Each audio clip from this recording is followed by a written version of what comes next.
औज़ुबिल्लाहिमिनश्शैतानिर्रजीम बिस्मिल्लाहिर्रहमानिर्रहीम। आज का जो मेरा टॉपिक ऑफ डिस्कशन है वो कॉन्ट्रैक्ट एक्ट का है। जो कॉन्ट्रैक्ट एक्ट हमारा 1872 का है। जिस तरह से आपको इस चीज़ का नॉलेज है कि जो हम तैयारी कर रहे हैं वो हम अपने जुडिशल एग्जाम्स की तैयारी कर रहे हैं, जिसमें स्पेसिफिकली हम सिविल जज और मजिस्ट्रेट की तैयारी कर रहे हैं। और मैं एडवोकेट मोमना शहजीम हूँ और मेरा ताल्लुक है फैसलाबाद बार से। तो इस लेक्चर के अंदर जो मेरी स्लाइड्स हैं या मेरी स्लाइड प्रेपरेशन है वो इस चीज़ के हवाला से है कि हमारे कुछ मोस्ट इम्पोर्टेंट क्वेश्चंस होते हैं जो कि हमारी फ्रेमिंग ऑफ माइंड कर देते हैं किसी भी सब्जेक्ट के लिहाज से, जब उसकी तैयारी स्टार्ट करते हैं। तो इसी लिहाज से मैंने इस सीरीज में कुछ क्वेश्चंस इस तरह के ऐड किए हैं कि जिनको मद्देनजर रखते हुए हम जो है वो एक मतलब अपनी जो राय है वो इख्तियार कर सकते हैं कि हम किस तरह से इसकी तैयारी करेंगे। तो मेरी जो ये स्लाइड्स हैं टोटल 10 हमारे सवालों पर मुश्तमिल हैं, जो कि 10 क्वेश्चंस हैं हमारे most important for the purpose of judicial exams. और ये बेहतरीन लेक्चर जो है वो होने वाला है और इसके साथ जो है वो जुड़े रहें।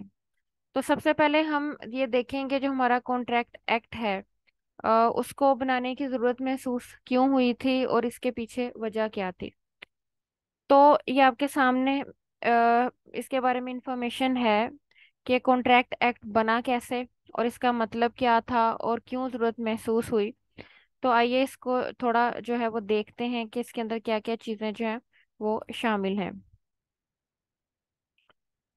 The Contract Act 1872 was enacted on 1st September 1872 for the purpose to regulate all the agreements and contracts to save the rights of parties of any such agreement or contract taking place in subcontinent ruled by the British.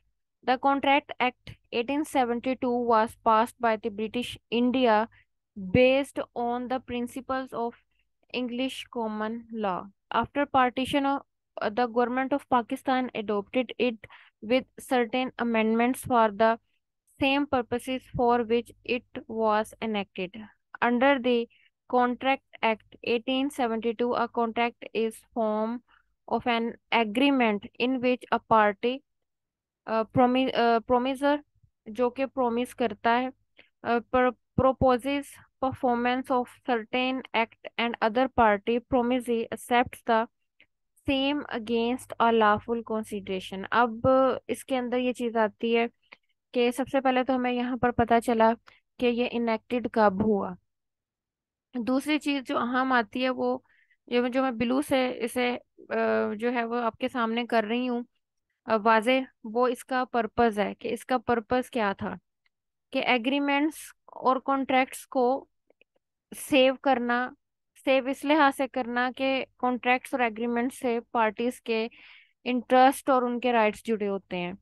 तो जब वो आपका agreement या आपका जो वो चीज है, जो आपका लीगल डॉक्यूमेंट है, वो वैलिड होगा तो ही आपके राइट्स भी वैलिड कहलाएंगे और उनकी अहमियत होगी कानून के तनाजुर में। अब हमसे ये चीज पूछी जाए कि जी ये किसका कानून था, तो हमें ये चीज पता है कि हम ब्रिटिश के अंडर रहे थे, तो हमारे जितने भी कवानीन हैं उनकी जो ओरिजिन है और एक बहुत बड़ा जो इसका जखीरा है वो हमें वहां से ही मिलता है। तो जो हमारा कॉन्ट्रैक्ट एक्ट है वो भी उनका ही था। फिर क्या हुआ कि गवर्नमेंट ऑफ पाकिस्तान ने इसके अंदर कुछ चीजें जो हैं उसके अंदर अमेंडमेंट करके उसको अपने लिहाज से ढाल लिया। तो ये हमारी चीज जो है कॉन्ट्रैक्ट एक्ट के स्टार्टिंग में आ जाती है उसके ओरिजिन के लिहाज से कि ये हमारा कॉन्ट्रैक्ट एक्ट है। तो बहुत ज़रूरी है इस चीज़ के बारे में समझना जब हम कोई चीज़ या कोई बुक जो है वो स्टार्ट करने लगते हैं प्रेपरेशन के लिए। तो हो सो कि आपको ये चीज़ तो वाज़ेह होगी कि हमारा कॉन्ट्रैक्ट एक्ट जो है वो क्या है। अब चलते हैं अपनी स्लाइड्स पर जिसके अंदर कुछ अहम क्वेश्चंस जो कि जुडिशियल एग्जाम्स के लिहाज से मोस्ट इम्पोर्टेंट हैं। वो हम ये मेरा फर्स्ट लेक्चर है, इसके अंदर मैं 10 क्वेश्चन शेयर करूंगी और फिर नेक्स्ट लेक्चर में जो लेक्चर 2 कहलाएगा उसके अंदर नेक्स्ट अहम क्वेश्चंस जो है उनका मैं आपको बताऊंगी, और इंशाल्लाह इसकी हम डिटेल भी करेंगे कि इसके अंदर कौन सी चीजें जो है हमने शामिल करनी है। अब हमारी स्लाइड 2 है जो कि आपके सामने है। इसमें आप ये देखिए कि चीज आती है एक्सप्लेनेशन से रिलेटेड। नंबर 1 क्वेश्चन है हमारा इस बारे में। Explain and discuss the essential essential elements of a valid contract। Number 1 question जो मोस्ट इम्पोर्टेंट है कि हमें अपने कॉन्ट्रैक्ट के असेंशियल्स का पता होना चाहिए या असेंशियल एलिमेंट्स का पता होना चाहिए कि जो हमारे कॉन्ट्रैक्ट को वैलिड करते हैं। तो जो कॉन्ट्रैक्ट एक्ट पढ़ते हैं या जिन्होंने पढ़ा है उनको बहुत अच्छे से अंदाजा है कि इसके वैलिड कॉन्ट्रैक्ट बनाने के लिए इसके जो एलिमेंट्स हैं वो कौन से होते हैं। उसके बाद हमारा नेक्स्ट क्वेश्चन आता है essentials of a valid acceptance, जिसे हम एक्सेप्टेंस भी बोलते हैं, और legal rules of a valid acceptance. यानी कि सबसे पहले तो आप ये बताएं कि हमारी जो एक्सेप्टेंस है उसके एसेंशियल्स कौन से हैं। फिर हमने ये बताना है कि वो लीगल रूल्स बताएं कि जो कि इसको वैलिड करते हैं। तो ये हमारा क्वेश्चन 2 है जो कि जुडिशरी के लिहाज से बहुत अहमियत का हामिल है। उसके बाद आता है हमारा question 3। What is an offer when it's communication is completed and when an offer can be revoked. अब देखें इस क्वेश्चन के अंदर कि क्या क्या चीजें पूछी गई हैं। सबसे पहले तो ऑफर की डेफिनेशन पूछ ली गई, फिर उसकी पूछी गई कि कब हम तसव्वुर करें कि एक ऑफर कंप्लीट हो चुकी है, और अगर किसी ने ऑफर रिवोक करनी है, उसको मनसूख करना है, तो उसका क्या तरीकाकार होगा। नेक्स्ट हमारा question question 4। Describe the essentials of a valid offer. के अब एसेंशियल्स बताएं कि एक ऑफर कब हम कह सकते हैं कि एक वैलिड ऑफर होगी। Question 5। What is consideration, explain it's essentials and exceptions. अब इसके अंदर चीज ये आती है, हम consideration one of the essentials of contract है जिसमें गिव एंड टेक का कॉन्सेप्ट आता है।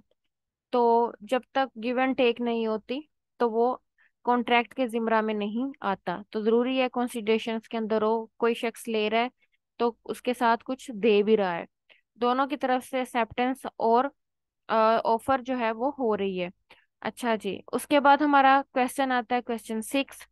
Discuss briefly expressly declared void agreements under the contract act. यानी कि डिस्क्राइब करें वो वाले एग्रीमेंट्स जो कि स्टार्टिंग से ही कॉन्ट्रैक्ट हो ही नहीं सकते, वो लीगली तौर पर वैलिड ही नहीं है, तो उनकी क्या जगह है, उनका क्या स्टेटस है कॉन्ट्रैक्ट एक्ट में। Question 7। Define contingent contracts, explain it's essentials, explain the rules which governs the enforcement of the contract. ये हमारा 7 क्वेश्चन जो कि मोस्ट इंपॉर्टेंट है कॉन्ट्रैक्ट एक्ट के हवाले से।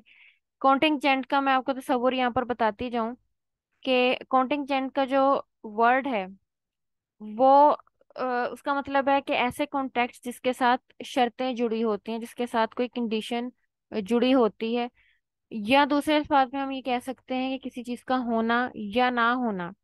तो ये हमारे वो कॉन्ट्रैक्ट्स होते हैं जो कि डिपेंडेंट होते हैं किसी इवेंट पर। उसके बाद हमारा क्वेश्चन 8 आ जाता है। What are the person by whom a contract must be performed by a person other than a party to it.